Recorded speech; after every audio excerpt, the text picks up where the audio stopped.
할렐루야. 하나님의 그 은혜가 함께하길 주의 이름으로 축원합니다. 우리가 매년 신년 축복성회를 갖고 있습니다. 축복의 의미가 뭐냐? 더 하나님의 사람이 되자는 거죠. 더 하나님의 사람이 되자. 그런 면에서 사실은 이렇게 이 집회에 참석한 여러분들은 이미 어느 정도의 그 수준에 올라갔어요. 이미 참석했다는 것 자체가 이미 수준에 있는 거예요. 내일부터 안 와도 될 일이에요. 그래도 이제 첫 발을 담궜으니까 귀양 담근 거 뭐 그냥 마지막까지 이렇게 함께 찬음해하는 것도 의미가 있겠죠. 그런 말이 있잖아요. 달리는 말에 채찍질한다. 왜? 더 달리라고. 이번 부흥회의 의미는 거기에 있습니다. 우리가 지금 주를 향하여서 잘 가고 있습니다. 안 가고 있다는 게 아니에요. 또 신앙으로 잘 살고 있어요. 주의 이름으로 충성하고 있습니다. 그런데 여기서 우리가 만족하지 아니하고 사도 바울처럼 또 더 달려가자는 거예요. 이번 신년 축복성회의 그 전체적인 메시지의 중심이 바로 그겁니다. 영적으로 우리가 오늘 깨어 일어나자 그래서 여러분들이 다 영적으로 잠잔다는 얘기가 아니에요. 그러나 우리가 깨어 있고 일어나 있고 달려가고 있지만 그럼에도 불구하고 우리가 좀 더 달려가자는 그런 의미가 있습니다. 그런 마음으로 이번 성회를 통해서 더 믿음의 사람으로, 신앙의 사람으로 무장을 하고 또 1년 동안 더 하나님의 기뻐하는 신앙의 사람으로 세워줄 수 있기를 주님의 이름으로 축원합니다. 예수님께서 팔복을 말씀하시면서 첫 번째 축복이 뭐냐면 마음에 관한 것이었습니다. 우리가 잘 알죠? 마태복음 5장 3절에 심령이 가난한 자는 복이 있나니 천국이 그들의 것이며, 이렇게 첫 번째 복을 말씀하신 예수님은 계속해서 마음에 관해서 계속 얘기합니다. 마태복음 5장 8절에서도 마음이 청결한 자는 복이 있나니 그들이 하나님을 볼 것이며, 그러니까 팔복의 내용을 보면요 마음에 집중하고 있습니다. 그런데 팔복을 시작으로 계속된 예수님의 설교에는 마음에 대한 것을 자주 강조해요. 자주 마음에 대한 것을 강조합니다. 예수님께서 그처럼 마음에 대해서 자주 말씀하신 것은 당시 유대인들이 율법을 지켜야 한다는 이 사실 때문에 신앙이 형식이 되어버린 이유가 있었기 때문입니다. 다시 말해서 입술로는 하나님을 찬양하고 경배하고 율법을 따르는 것 같으나 마음과 실제적인 삶은 아니었다 이 말이죠. 그래서 이사야서를 인용하여서 때로는 책망을 하기도 합니다. 예를 든다면 마가복음에 보면 이사야를 인용한 말씀이 있는데 마가복음 7장 6절 우리 같이 한번 읽어봅시다. 이르시되 이사야가 너희 외식하는 자에 대하여 잘 예언하였도다. 기록하였으되 이 백성이 입술로는 나를 공경하되 마음은 내게서 멀도다. 이 내용이 이사야서에 있는 내용을 인용한 거예요. 여러분 앞에서 언급하였듯이 당시 유대인들이나 특히 지도자들은 굉장히 형식화되었어요. 그래서 예수님이 이 형식화된 신앙에 대해서 크게 책망을 합니다. 마태복음 23장 27절 한번 읽어봅시다. 화 있을진저 외식하는 서기관들과 바리새인들이여 회칠한 무덤 같으니 겉으로는 아름답게 보이나 그 안에는 죽은 사람의 뼈와 모든 더러운 것이 가득하도다. 그러니까 겉과 속이 너무 다르다 이 말이에요. 겉과 속이. 겉으로는 아주 잘 이제 이렇게 가꾸어서 아름다운데 속에는 죽은 시신이 썩어가고 있는 것과 같다. 그렇게 비유를 했습니다. 겉과 속이 다르다 이 말이죠. 여러분 신앙생활에서 가장 위험한 거, 가장 무서운 것 중에 하나가 뭐냐면 형식화된 믿음이에요. 형식화된. 여러분 우리가 예법은 있어야 되되 그 예법이 형식이 되면 그게 문제가 있는 거죠. 여러분 저는 잘 모르지만 우리 제사상에도 기본이 있잖아요. 음식을 놓는 위치가 있고, 그죠? 술잔을 따를 때 돌리는 방법이 있고, 그 격식이잖아요, 격식. 우리가 세배를 해도 오른손이 왼손 위에 올라가야 돼요? 왼손이 오른손 위에 올라가야 돼요? 다 법이 있잖아요. 네? 격식이 있잖아요.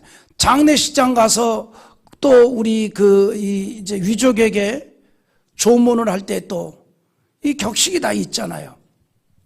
근데 격식이 나쁘다는 게 아니에요. 때로는 필요합니다. 우리는 과거에 그런 격식이 있잖아요. 이렇게 사람이 이렇게 방 안에 앉아 있다가도 어르신이 들어오면 뭐 해야 돼요? 일어나서 맞이하는 게 우리 예의잖아요. 예를 들어서 이런 거죠. 우리 이제 아이들이 소파에 누워서 버를러덩 누워가지고 이렇게 스마트폰으로 게임을 하다가도 또 이제 아빠 엄마가 오시면 어떻게 맞이해야 돼요? 일어나가지고 맞이하는 거지만, 그러나 요즘은 그게 아니잖아요. 딱 가서 발가락으로 왔어?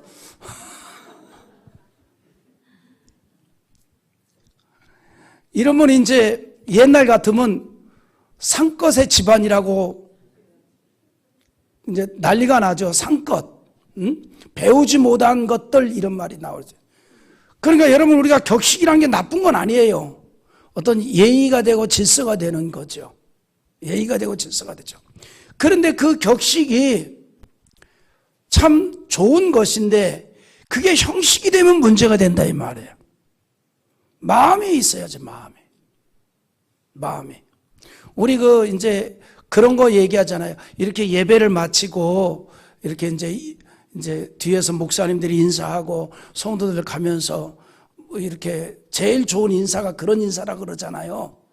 목사님 오늘 은혜 많이 받았습니다. 그런 인사를 하는 게 목사님들은 제일 좋아한다 그러잖아요. 나는 아니거든요. 나한테는 그래 적용 안 해도 돼. 근데 대부분의 목사님들은 그렇게 얘기해요. 목사님들은 그저 말씀에 은혜 받았습니다. 그걸 최고의 인사로 여깁니다. 이렇게들 얘기를 한단 말이죠. 그 하나의 격식이죠. 저는 뭐가 좋냐? 목사님 식사 대접하겠습니다. 이런 걸 저는 좋아해요.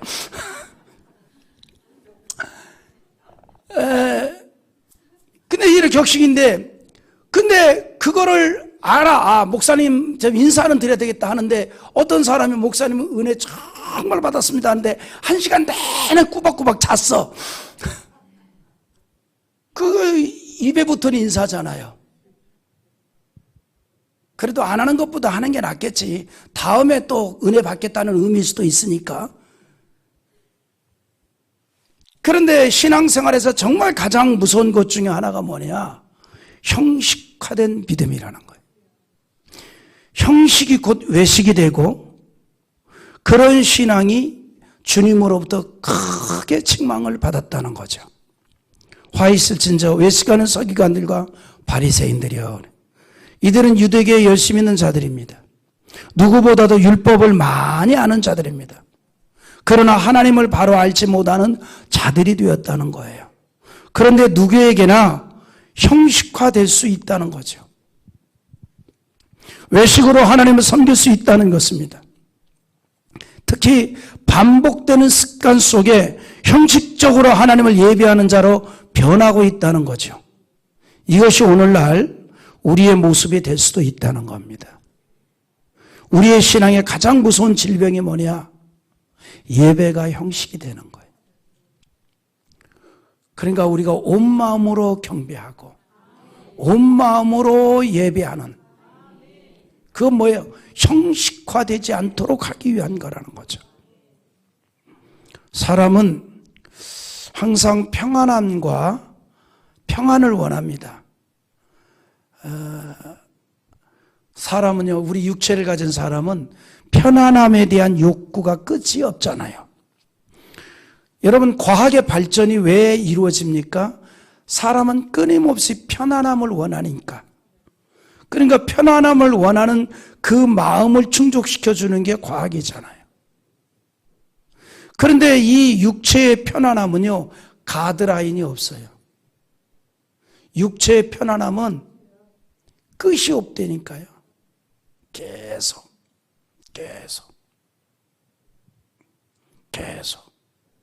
그 육체의 편안함은 끝이 없어요. 끝이 없어요. 지속적으로 요구한다는 거죠. 그러니까 육체의 편안함은 이 정도면 됐다가 아예 없습니다. 아예 없다. 그래서 과학이 계속 발전하는 거예요. 가전제품에서부터 생활용품이 발전을 거듭하잖아요. 얼마나 편안해졌습니까? 우리 처음에 통돌이 세탁기 나왔을 때 얼마나 그냥 좋아했어요. 그렇죠? 네? 너무 좋아했잖아요. 또 요즘은 건조기 다 쓰지 않라고. 그럼 그냥 계속 하는 거예요. 계속. 그런데 이처럼 평안과 편안함을 요구하는 우리는 여러 가지 이유 속에서 현실에 안주되고 있다. 그래서 과거에 가졌던 어떤 열심을 회복하려고 하는 일에도 주저앉을 때가 있다는 거죠. 주저앉을 때가 있다. 그런데 이런 의식이 신앙에도 이루어진다는 거죠. 습관적 신앙이 되려고 하고 형식적인 신앙을 만들어 가려고 하는 것이 있다는 거죠. 이렇게 습관적이고 안주하는 성향이 되어버리면 과거에 가졌던 열심 있는 신앙적인 삶으로 돌아가는 일에 대해서 주저하게 됩니다. 그런 거 있잖아요. 너무 열심히 살면, 그러다가 안정을 얻고 평안을 얻으면 그 열심히 했던 그때로 돌아가기가 좀 쉽지 않잖아요. 젊은 시절에 죽기 살기로 돈 벌어본 사람들은 뭔 말인지 다 알잖아요. 우리 교포들이 60년대 70년대 미국 가서 자리 잡은 게 뭐냐면요, 정말 안 먹고 안 자고 안 쓰고 그래서 모은 거거든요. 그런데 이제 안정이 되니까 그 상태로 돌아가기가 불가능한 거죠. 평안과 안정이 되면 주저앉게 된다 이 말이죠. 이게 인간의 모습이라는 거예요. 이게 신앙의 모습이라는 거예요. 이게 신앙의 모습. 우리 그런 거 얘기하자. 예전에 정말 열심히 썼는데, 너무너무 열심히 썼는데. 주님은 이렇게 얘기합니다. 지금 열심히 더욱 좋으니라.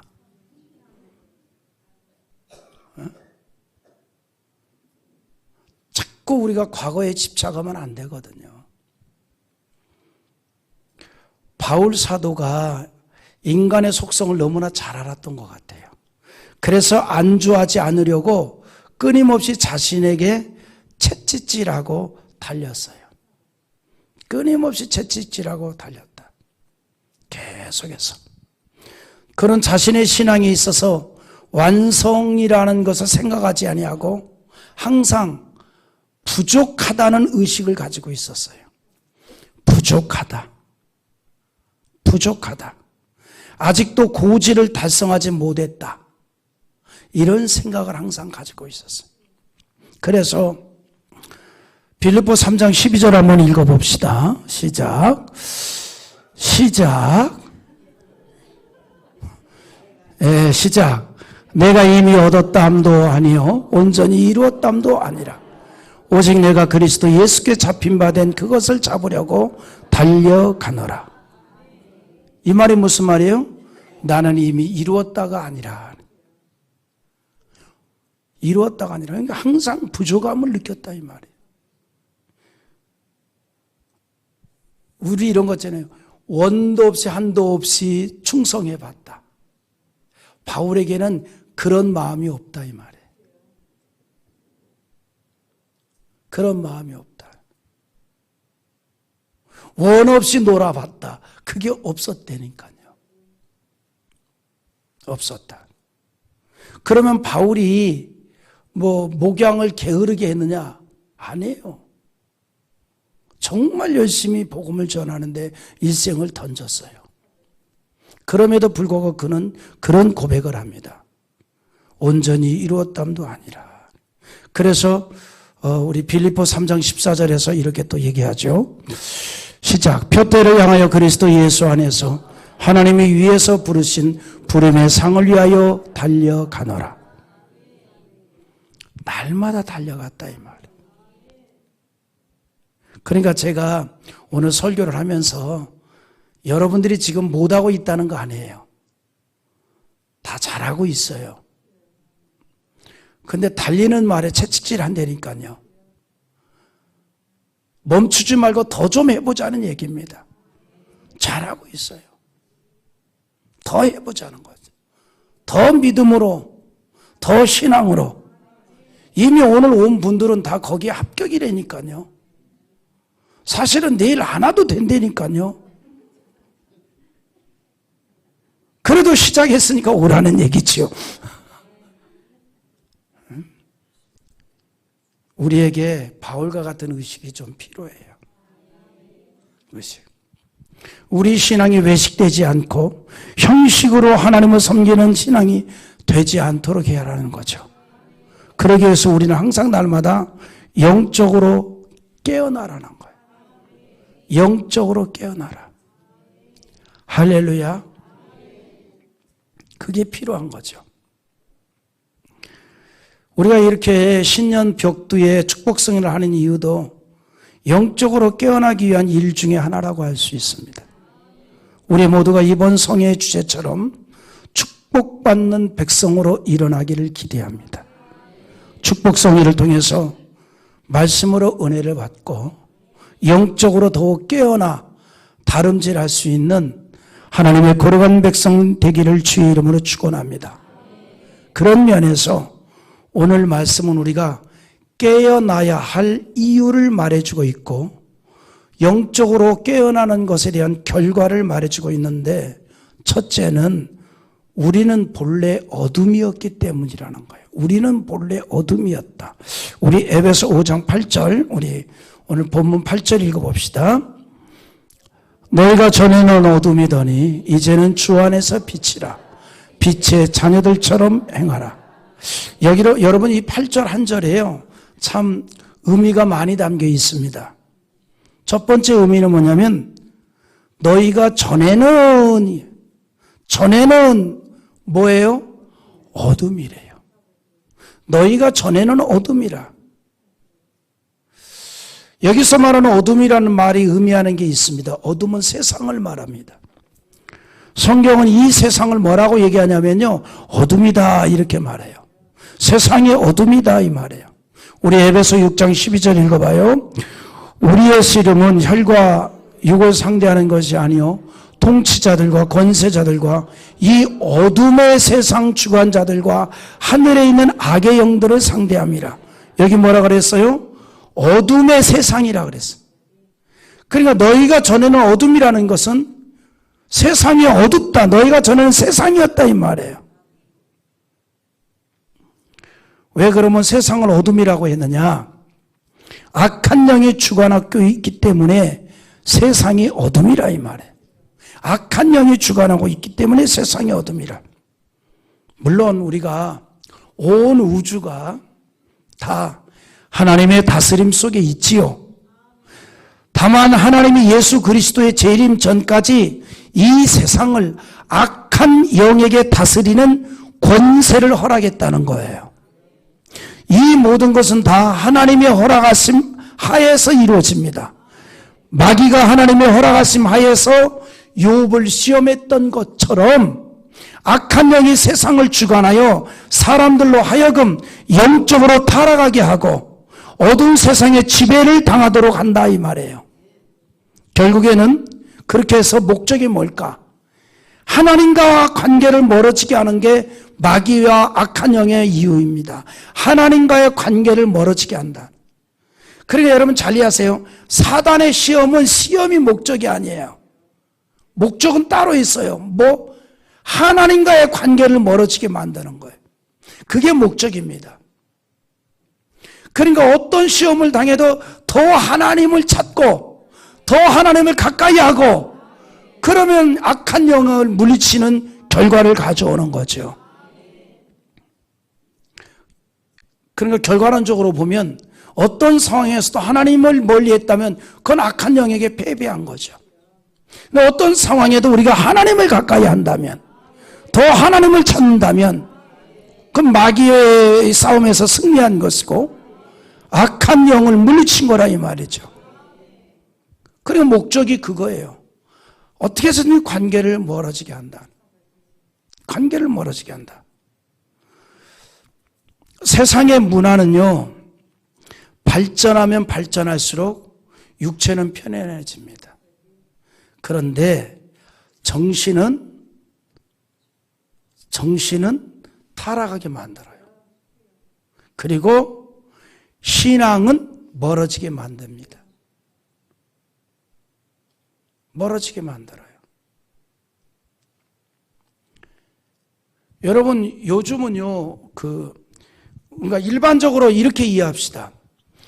문화가 발전한 나라일수록 밤이 있어요? 없어요? 밤이 없어요. 문화가 발전하지 않은 나라일수록 밤이 있어요. 그러니까 시골에 가면 제일 먼저 느끼는 게 뭐죠? 캄캄하다. 도시에 오면 느끼는 게 뭐예요? 환하다. 그러니까 문화가 발전할수록 밤이 낮이 돼요. 근데 성경은 그게 아니에요. 낮은 낮이고 밤은 밤이어야 됩니다. 근데 문화가 발전할수록 밤이 낮이 된다니까요. 여러분 야탑을 밤에 가보십시오. 모란을 밤에 가보십시오. 오히려 낮이 더 조용해. 밤이 막 난리가 아니잖아요. 그러니까 문화가 발전할수록 밤 문화가 발전하는 거죠. 환해지는 거예요. 환해지는 거예요. 육체는 편안해지죠. 제가 웃기는 말로 항상 하는 말이 나는 어디 전원주택을 가서 살아도 치킨 배달이 되는 데를 가서 산다. 물론 치킨 배달 돼. 근데 치킨 값보다 배달비가 3배가 비싸니까 문제지. 그래서 결론을 내렸어요. 이제 또 어떻게 하냐? 쿠팡 배달이 되는 데로 간다.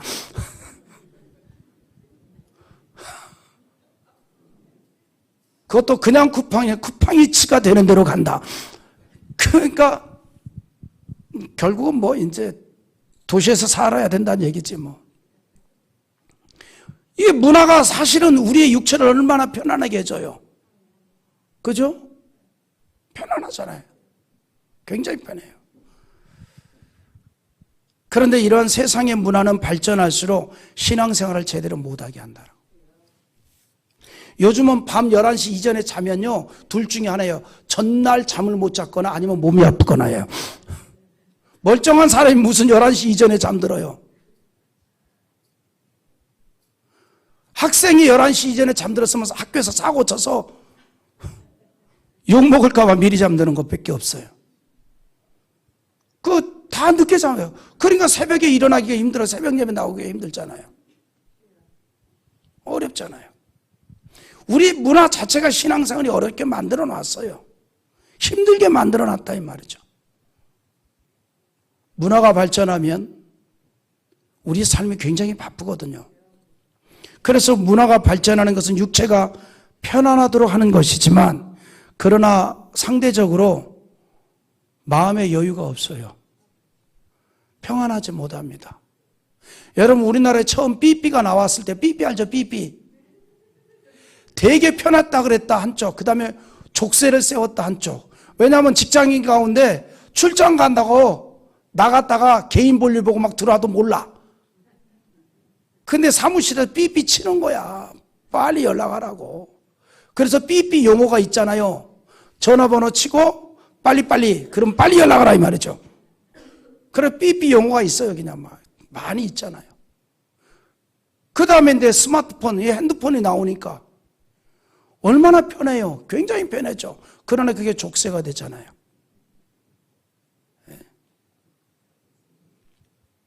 마음의 여유가 없어지는 거죠. 마음의 여유.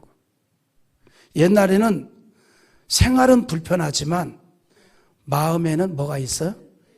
여유가 있었잖아요. 생활은 불편하지만 마음에 여유가 있어요. 그러나 지금은 다르죠. 마음에 육체는 편안해졌는데 뭐가 없어졌어요? 마음의 여유가 없어요.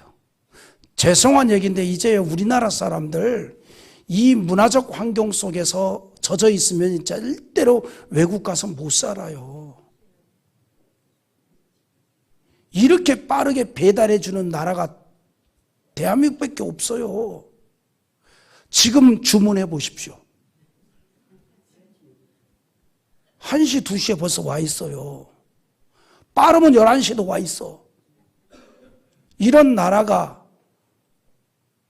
한국밖에 없습니다. 이제 다른 데 못 살아요.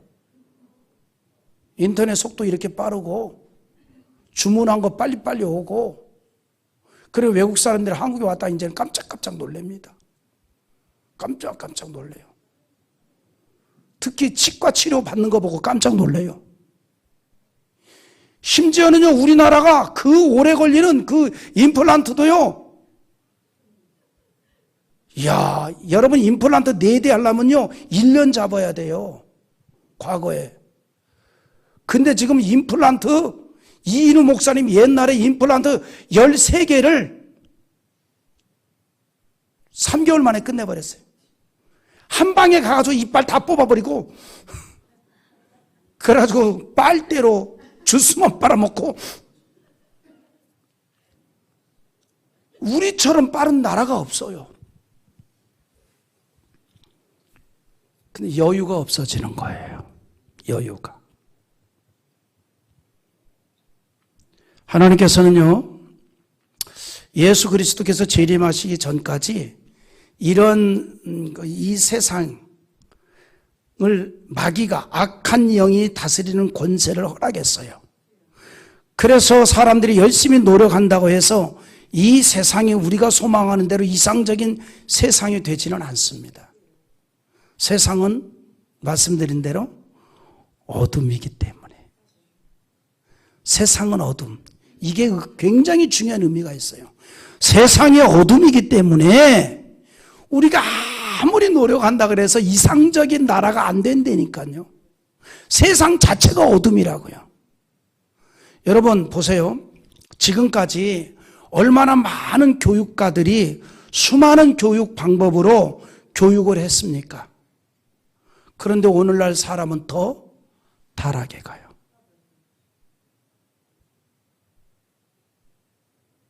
더 타락해 가요.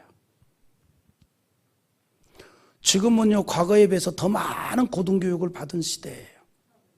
근데 과거에 비해서 더 타락해 갑니다. 지금까지 수많은 정치가들이 평화를 위해서 노력을 합니다. 그렇다고 분쟁과 전쟁이 끝났습니까? 끊이지 않습니다. 지금까지 수많은 종교인들이 공의를 외쳤지만 불의가 이 세상에서 끝났습니까? 끊이지 않습니다. 지금까지 수많은 사람들이 환경을 지키기 위해서 노력을 했지만 환경의 파괴가 점점 더 심화되어집니다. 여러분 우리나라 환경단체가 얼마나 많은 줄 알아요? 그리고 그 국가에서 지원받는 이 환경단체 보조금이 얼마나 많은 줄 알아요? 무지 많아요, 그게. 무지. 지방자치단체에서 보조받는 거, 중앙정부 보조받는 거, 그리고 중앙정부 관계, 그 부처 내에서 보조받는 이 환경단체들이 무지 많습니다. 환경이 나아집니까? 아니에요. 이 세상은 결론이 뭐냐? 절대로 만족함을 이루지 못하는 것입니다. 절대로. 왜 그럴까요? 성경이 말하고 있잖아요. 세상은 어둠이다. 어두운 영이 지배하고 있기 때문이라는 거예요. 이 세상의 어둠이라고 한 거는 세상 사람들이 하나님을 잊어버리고 살아가고 있기 때문에 하나님 세상을 어둠이라고 딱 정의를 한 거예요. 그래서 하나님을 잊고 사는 인생들이 아무리 자기들이 잘 살아보려고 해도 완성이 안 된다 이 말이에요. 이게 세상이라 이 말. 하나님 없이 아무리 힘쓰고 애쓰고 노력을 해도 기대하는 것만큼 만들어내지 못한다 이 말이에요. 그래서 성경은 세상을 어둠이라고 하는 겁니다. 아무리 교육을 시키고 무슨 정치를 개혁하고 그래서 완성이 안 된다니까요. 우리 로마서 1장 21절 한번 읽어볼까요? 자, 하나님을 알되 하나님을 영화롭게 하며 감사하지도 아니하고 오히려 그 생각이 허망하여지며 미련한 마음이 어두워졌나니, 여기 또 어두움을 얘기해요. 하나님 없이 무엇을 해보려는 마음속에는 오히려 감사도 메마르고. 그래 여러분 잘 이해하세요. 못 살 때 오히려 감사가 많아요. 지금 보세요. 봐요. 과거 사람들은요 정말 콩알 하나라도 감사했다고. 요즘 시대 사람이 감사를 많이 해요? 과거 사람이 많이 해요? 과거 못 살았잖아요. 그러니까 여러분 행복한 세상은 감사가 많은 세상이거든요. 그래 감사가 없다는 건 뭐가 다른 거예요? 행복하지 않다는 거예요. 그러니까 스스로 나를 작아진다네. 내가 행복한 사람이냐 아니냐. 무슨 이거 걸치고 무슨 그냥 이걸로가 아니에요. 사실은 아무리 그냥 새로운 그 패션의 옷을 입고 걸쳐도 그 행복하지 못한 사람 많이 있잖아요. 이유는 하나예요. 작아진다. 감사가 없으면 행복도 없어요. 그러니까 내 마음이 항상 나는 왜 내는 불행하지? 라고 생각하는 사람 한번 하루 스케줄 보세요. 내 입에서 감사라는 단어가 몇 개나 나왔는가? 그래도 최소한 3개는 합시다. 하루에.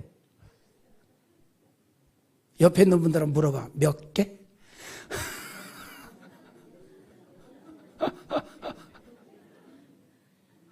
아니 3개는 해야지. 3개는. 왜? 아침 먹을 때, 점심 먹을 때, 저녁 먹을 때. 아니 3개는 최소한 해야지. 그러니까 어떤 사람이 나 하루 2끼 먹어요.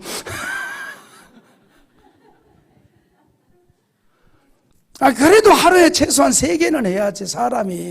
여러분 사람이 입으로 음식이 들어가는 게 얼마나 고마운 줄 알아요? 아멘입니까? 그럼 왜 행복을 못 느끼냐면요, 왜 불행하다고 생각하냐면요, 감사가 없어서. 그럼 과거 사람들은 감사가 많았다니까요.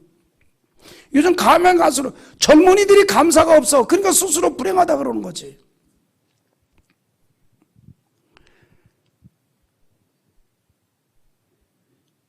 그러니까 세상이 어두워지는 거예요. 우리 이사야 44장 18절을 한번 읽어봐요. 시작. 그들이 알지도 못하고 깨닫지도 못함은 그들의 눈이 가리워 보지 못하며 그들의 마음이 어두워져서 깨닫지 못함이니라. 성경은요, 하나님을 잃어버린 자들의 마음이 어두워진 마음이라고 합니다. 첫날 너무 길게 하면 내일 안 오는데. 너희가 전에는 어둠이더니 이 말에서 무슨 얘기냐면 너희가 전에는 예수 믿기 이전이더니 예수 믿기 영접하기 이전의 상태를 말하죠. 예수를 믿기 이전의 상태에서 대해서 뭐라는 거니 어둠이다 이렇게 말해요. 그리고 그때를 세상에 속한 자의 시대라고 말합니다. 뭐예요? 소속이 다르다 이 말이에요. 하나님이 아니라 세상이라 이 말이죠. 이것이 예수 믿기 이전의 우리의 영적인 상태이고 신분이라 이 말이죠. 즉 은총받은 자녀가 아니라 진노의 자녀였다는 거예요. 이걸 우리가 기억하자는 거예요. 전에는 내가 어둠이었지. 그래 에베소 2장 3절 자 시작. 전에는 우리도 다 그 가운데서 우리의 육체의 욕심을 따라 지내며 육체와 마음이 원하는 것을 하여 다른 이들과 같이 본질상 진노의 자녀였다. 원래 우리가 그런 인생이었다 이 말이에요. 그런데 두 번째 이제는 바뀌었어요. 주 안에서 빛이 됐습니다. 어둠이었는데 빛이 됐어요. 바뀐 거예요. 우리 빛이 됐습니다. 그래서 오늘 본문에서 그 얘기를 한 거예요. 너희가 전에는 어둠이더니 이제는 주 안에서 빛이라. 내가 물어보니까 대답 크게 해봐야 돼요. 전에는 그러면 여러분 어둠, 이제는 빛 한번 해볼까요? 전에는 이제는 할렐루야. 재밌다. 전에는 어둠이었다. 이게 중요한 거예요. 이제는 빛. 그 난방 다 껐나요? 예. 우리 교회는 이게 돈이 많아가지고 여름에는 에어컨을 너무 틀어서 춥고 겨울에는 난방을 너무 틀어가지고 덥고 이 겨울에 예배 드리면서 부채질하는 교회는 우리 교회밖에 없어. 예. 예. 그러니까 전에는 어둠인데 이제는 바뀌었어요. 빛이에요. 그래서 너희가 전에는 어둠인데 이제는 빛이 됐다. 이제 바뀌었습니다. 빛이에요. 빛. 그런데 어둠이 뭐예요? 하나님 없는 상태. 하나님을 잃어버린 마음. 하나님이 없는 세상. 그러므로 상대적으로 빛은 뭐예요? 어둠의 반대죠. 하나님이 함께하는 마음. 할렐루야. 예수를 영접한 하나님의 자녀들의 마음. 그래서 예수님께서도 뭐라고 얘기합니까? 제자들에게 마태복음 5장 14절에 너희는 세상의 빛이라 산 위에 있는 동네가 숨기지 못할 것이요. 사실 이번에 설교를 하면서 이 성경 구절을 한 5번 들을 거예요. 본질을 깨우쳐 준 거예요. 나는 빛이다. 나 어둠이 아니다. 나는 빛. 나는 빛. 근데 중요한 게 있어요. 또 우리가 빛이 된 것은 스스로의 행위가 아니라는 거죠. 빛의 자녀가 된 것이, 빛이 된 것이 나의 노력이나 선행으로 이루어진 게 아니라 하나님의 전적인 은혜로 이루어졌다 이 말이에요. 우리가 빛이 될 수 있었던 것은 빛을 창조하신 하나님 한 분이 사람의 몸을 입으시고 이 어두운 세상을 밝히기 위해서 빛으로 세상에 오심으로 가능해졌다는 거죠. 그러므로 요한복음 1장 9절에 참 빛과 세상에 와서 각 사람이 비추는 빛이 있었나니, 그리고 나서 요한복음 8장 12절에 같이 읽어보겠습니다. 예수께서 또 말씀하여 이르시되 나는 세상의 빛이니 나를 따르는 자는 어둠에 다니지 않고 생명의 빛을 얻으리라. 예수님 빛이고 예수님을 따르는 자 이제는 어둠에 있지 아니하고 빛에 있다 이 말이죠. 근데 중요한 게 있어요. 당시의 유대인들은 어두움을 사랑하기 때문에 빛 대신 예수님을 영접하지 않았고 자신의 죄가 드러나는 것이 거짓 증인을 세워서 예수님을 십자가에 못 박아버리고 말았습니다. 오늘날에도 어둠에 속한 자가 되어서 어둠을 사랑하기 때문에 세상에 있는 예수를 믿지 못하는 자들이 너무나 많이 있는 거죠. 그러니까 왜 여러분 사람들이 예수를 못 믿어요? 어디에 있으니까? 세상을 어둠이라 그랬잖아요. 어둠에 있으니 주를 못 믿는 겁니다. 근데 우리가 감사한 게 뭐예요? 우린 창세전에 기쁘신 뜻대로 하나님의 자녀로 선택되었고 예수 그리스도께서 우리의 어둠의 모든 죄악을 대신 지시고 십자가에 피 흘려 죽으심으로 우리를 빛이 되게 했다 이 말이에요. 이게 감사한 거죠. 전에는 어둠인데 이젠 빛을 만들어 놨으니까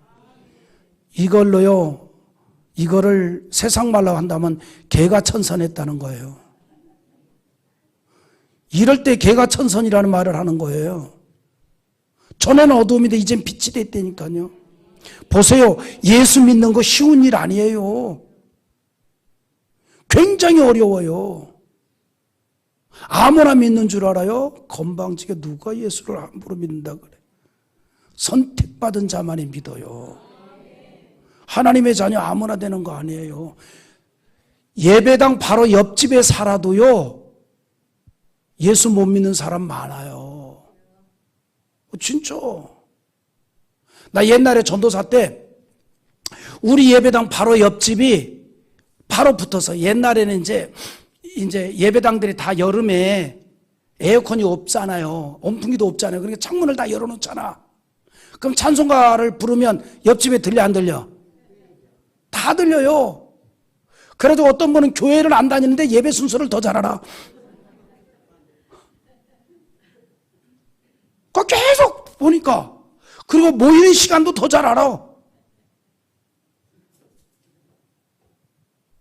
그런데 이 양반이 그 장독대가 있어.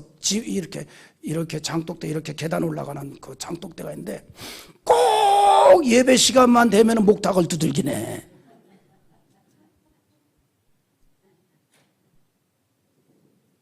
바로 옆집에 살아도 예수 못 믿는 사람 못 믿는다니까요.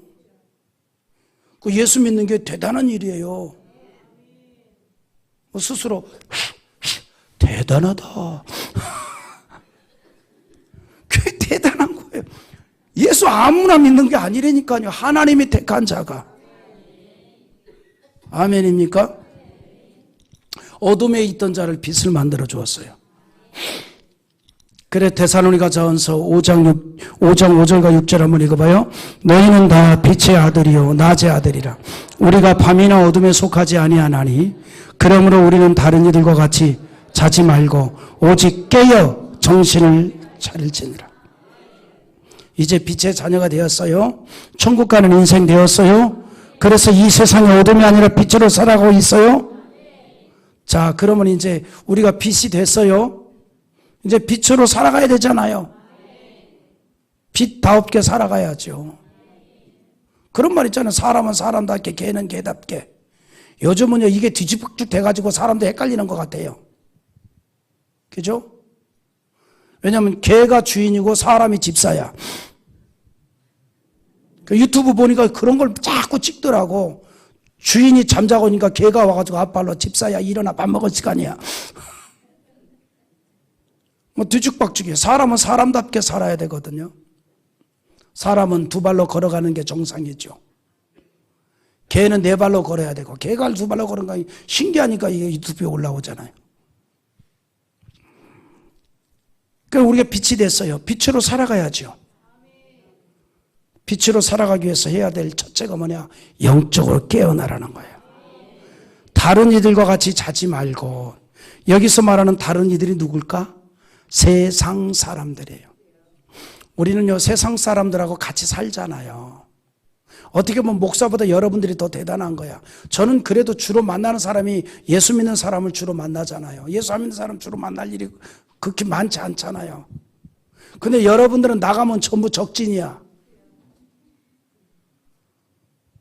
영적으로 보면 전부 적군들이잖아요. 하긴 뭐 집안에도 적군이 드글드글해. 영적으로 보면 여러분 다 적군이잖아요. 적군 영적으로 보면. 그러니까 지금 보이지 않는 영적 전쟁을 해야 되거든. 하루 종일 생활해. 우리는 예배 1시간 하고 마는데 여러분 직장에 출근해봐야 전부 저 적군들이야. 그들과 하루 종일 생활해야 돼요. 다르거든. 그들은 어둠이고 나는 뭐예요? 빛이에요. 그러니까 그 속에서 믿음과 신앙을 지키고 빛으로 살아가는 게 쉬운 일이 아니라 이 말이에요. 그 대단한 거예요. 아멘입니까?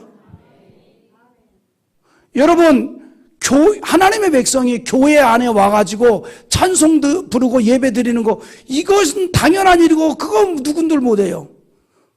물론 안 하는 사람도 있긴 있습니다만. 근데 나가서 빛이 된다는 거 쉬운 일이 아니잖아요. 많은 어려움이 있잖아요. 아멘입니까? 우리 동기 중에 장교 출신이 하나 있었어요. 그 옛날에는 장교 출신은 장교랍시고 그 예비군 훈련을 받아도 나이별로거든요. 요즘은 전역 후 몇 년 이거죠. 동원도. 근데 옛날에는 그거 없어. 무조건 나이별로야. 장교는 45세까지 예비군 훈련 받아야 돼. 45세까지. 그러니까 이 친구가 이제 예비군 훈련을 대위 출신인데 장교랍시고 간단 말이에요. 그러니까는 근데 또 어떻게 하다 보니까 목사인 줄 알았어. 그래서 내가 그 사람 말 그렇게 똑같이 변하게 내미 목사라는 것 때문에 십자가를 짊어지고 내가 벌터 앉지도 못하고 그들하고 같이 농담도 못하고 내가 훈련 받을 때 열심히 훈련하고 내가 오직 주의 영광을 위해서 내가 일주일 그렇게 하고 왔다고.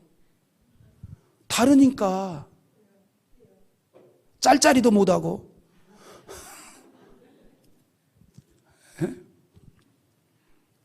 짤짤이 뭔지 알아요? 맞아.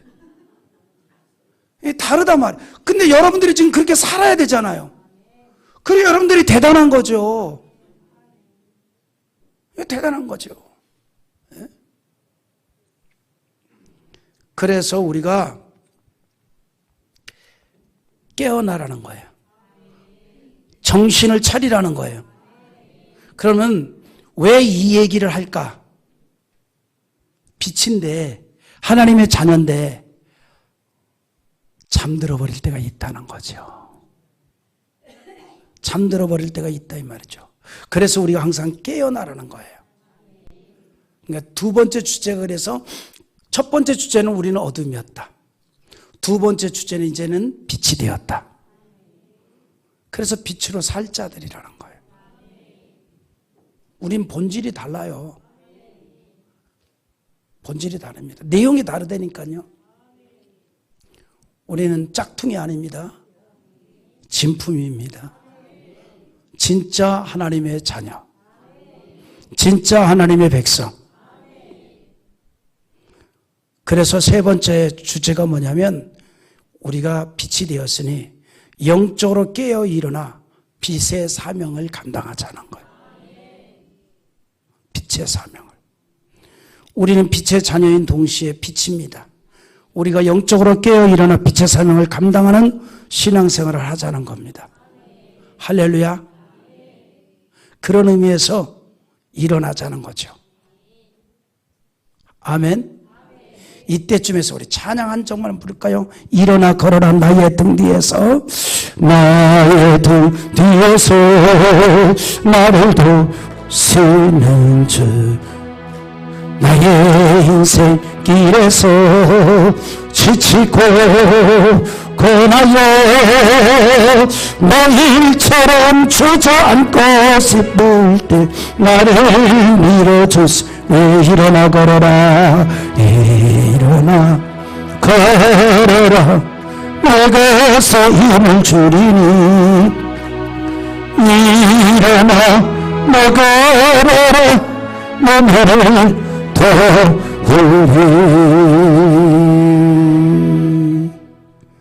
자, 이제 우리가 빛이고 사명을 감당해야 되는데 오늘 이 내용은 셋째 날 새벽에 또 다룰 거기 때문에 우리 성경 구절만 한번 읽어봅시다. 마태복음 5장 14절과 15절 한번 읽어봅니다. 시작. 너희는 세상의 빛이라. 산 위에 있는 동네가 숨겨지지 못할 것이요 사람이 등불을 겨서 말 아래 두지 아니고 등경 위에 두나니 이러므로 집안 모든 사람에게 비치느니라.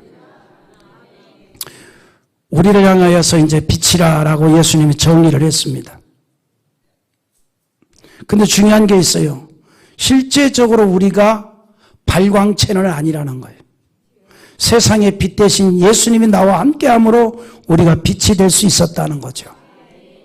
그럼 이 말을 또 다른 말로 하면 우리가 세상의 빛으로서의 사명을 감당하려면 누구와 함께 있어야 돼요? 예수와 함께 있어야 돼요. 예수와 함께 해야 된다는 거예요. 예수와 함께 하지 아니하면 우리가 빛으로서의 사명을 감당할 수가 없다 이 말입니다. 그래서 바울이 빌립보 교우들에게 신앙의 권면을 하면서 뭐라 하는 거니? 주 밖에 있지 말고 주 안에 있어라. 항상 주 안에서 살아라. 빌립보 4장 1절이에요. 읽어봐요. 그러므로 나의 사랑하고 사모하는 형제들, 나의 기쁨이요 그 일관인 사랑하는 자들아, 이와 같이 주 안에 서라. 그러니까 주 안에 선다는 게 뭐냐면 예수님 편에서 사는 거예요. 예수님 편에서. 우리 삶의 중심이 예수가 되도록 하는 거예요. 자, 그런데 이게 이제 너무 어렵게 생각하지 말아요. 내 삶의 중심이 예수가 되도록 하는 일이 뭐냐? 바로 주님의 몸된 교회를 중심에서 사는 거예요. 그러니까 주 안에서 산다는 걸 너무 어렵게 생각하지 말아요. 교회 안에서 사는 게 주 안에서 사는 거예요. 예수 안에서 산다는 게 뭐냐? 교회 안에서 사는 거예요. 주 안에 선다는 게 뭐냐? 교회 안에 서 있는 겁니다.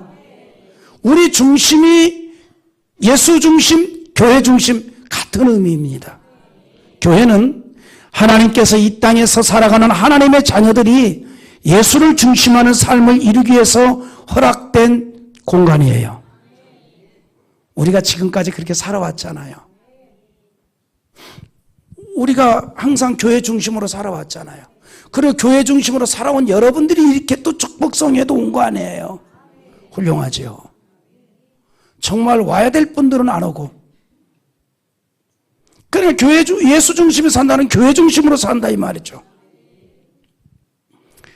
우리가 그렇게 살아왔지만 새해에는 더욱 교회 중심의 삶을 살아가 보자는 거예요. 빛의 자녀들은 나를 위해 사는 게 아니라 하나님을 위해서 사는 인생이 됐거든요. 하나님의 기쁨이 되는 인생으로 사는 거예요. 그래서 우리가 항상 하나님의 기뻐하심과 온전하신 뜻을 분별하는 영적 지혜로 판단하고 행동을 하는 겁니다. 그런 의미로 우리 한번 성경을 한번 읽어보는데 이게 갑자기 노트북이 쫙 날아갔어요. 자, 로마서를 한번 읽어봐야 되는데, 자, 로마서 한번 읽어봅시다. 로마서 12장 2절 시작. 너희는 이 세대를 본받지 말고 오직 마음을 새롭게 함으로 변화를 받아 하나님의 선하시고 기뻐하시고 온전하신 뜻이 무엇인지 분별하도록 하라. 아멘.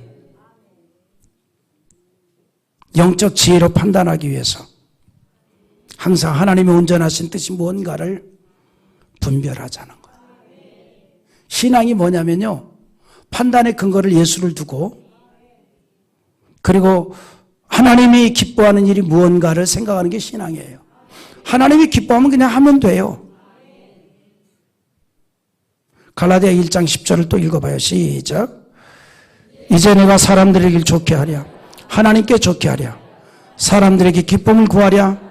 내가 이제까지 사람들의 기쁨을 구하였다면 그리스도의 종이 아니니라.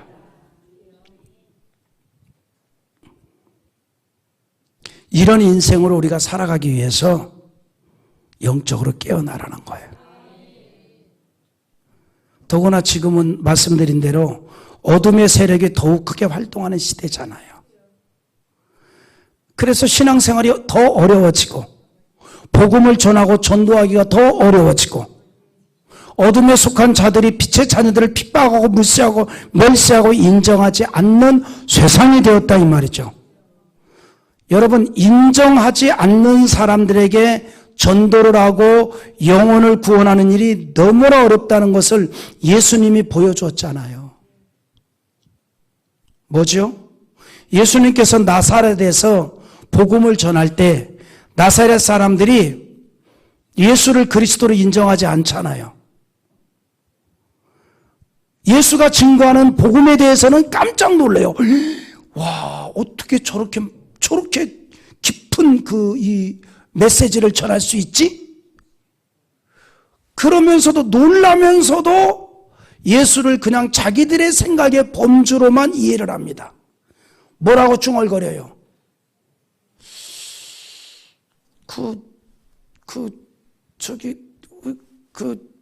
저 집 아들 아니요? 목수 일했던 젊은이 아닌가? 인정을 안 하는 거예요. 누가복음 4장 16절에 있는 내용인데 시작. 예수께서 그 가난하신 곳 나사렛에 이르사 안식일에 늘 하시던 대로 회당에 들어가서 성경을 읽으려고 서심해. 자, 4장 22절 또 읽어봐요. 누가복음 시작. 그들이 다 그를 증언하고 그 입으로 나오는 바 은혜로운 말을 놀랍게 여기되 이 사람이 요셉의 아들이 아니냐. 예수가 전하는 메시지를 듣고 깜짝 놀래요. 와, 다르네. 그러면서도 근데 가만히 저 요셉이네 아들 아니요? 자아가 언제 저렇게 바뀌었어? 그런 거예요. 에? 그런 거라 이 말이죠. 은혜로운 말을 놀랍게 여겨 이르되 이 사람이 요셉의 아들이 아니냐라고 하는 것은 예수가 전하는 말씀에 대해서는 놀라고 있지만 그럼에도 불구하고 이 사람이 요셉의 아들이냐라고 하면서 예수에 대해서 인간적 이해만 한 거예요. 그리스도로 이해를 안 한 거죠. 그리스도로 이해를 안 한 거죠. 우리 그런 거 있잖아요. 완성된 그 사람을 보지 않고 완성되어 가려고 하는 그 과거의 것만 자꾸 얘기하는 사람이 있어요.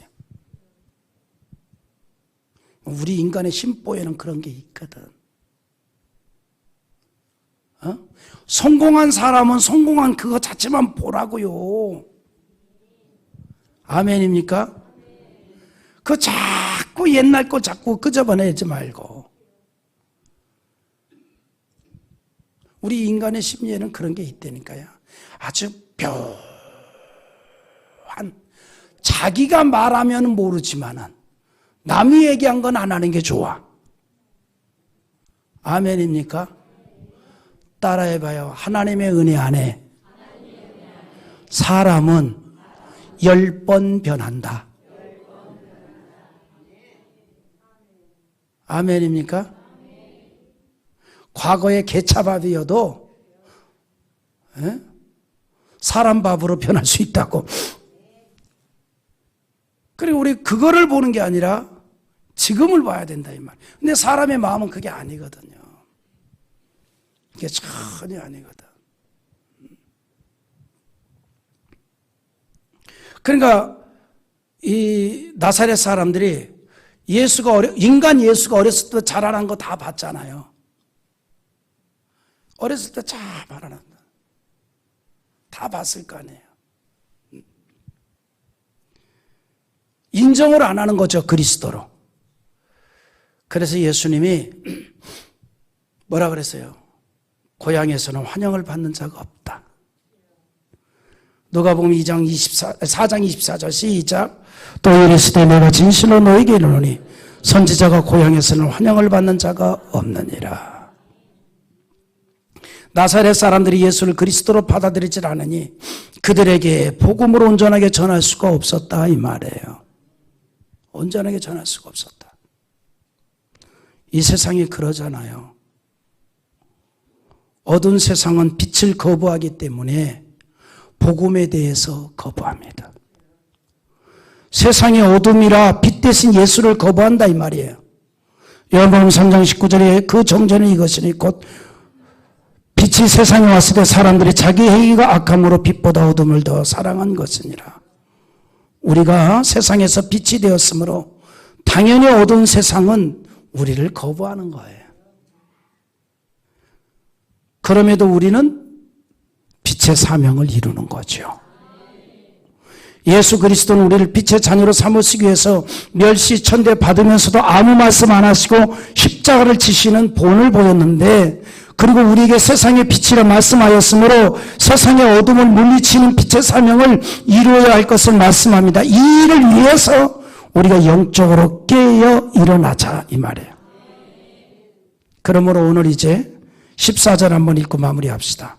시작. 그러므로 이르기를 잠자는 자여 깨어서 죽은 자들 가운데서 일어나라. 그리스도께서 너희에게 비추시니라 하셨느니라. 여기 잠자는 자는 누구냐면 하나님의 백성들. 죽은 자들은 누군가니 아직 예수를 영접하지 아니한 자들.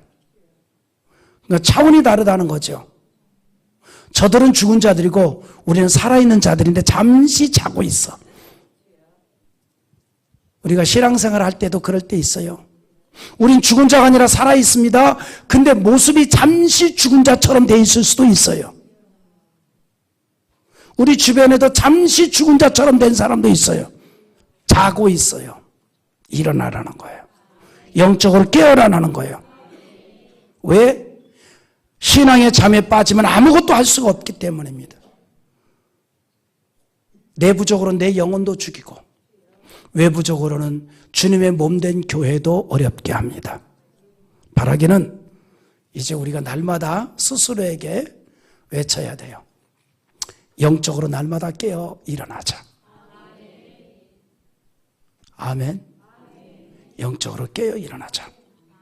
나로 인하여서 우리 가정이 축복이 되고 우리 교회가 축복이 되고 이 나라가 축복이 되는 일에 쓰임받는 인생이 되자. 이게 오늘 설교의 결론이에요. 우리 능히 그렇게 할 수 있어요. 왜냐하면 주께서 우리에게 그걸 인정해 주었어요. 너희는 빛이다. 어둠을 바꿔놓을 수 있는 빛이다. 어느 공간이든지 하나님의 축복의 역사를 이루게 해야 될 인생이다. 이 사명을 우리가 온전히 감당하는 축복의 주인공 되기를 주님의 이름으로 축원합니다.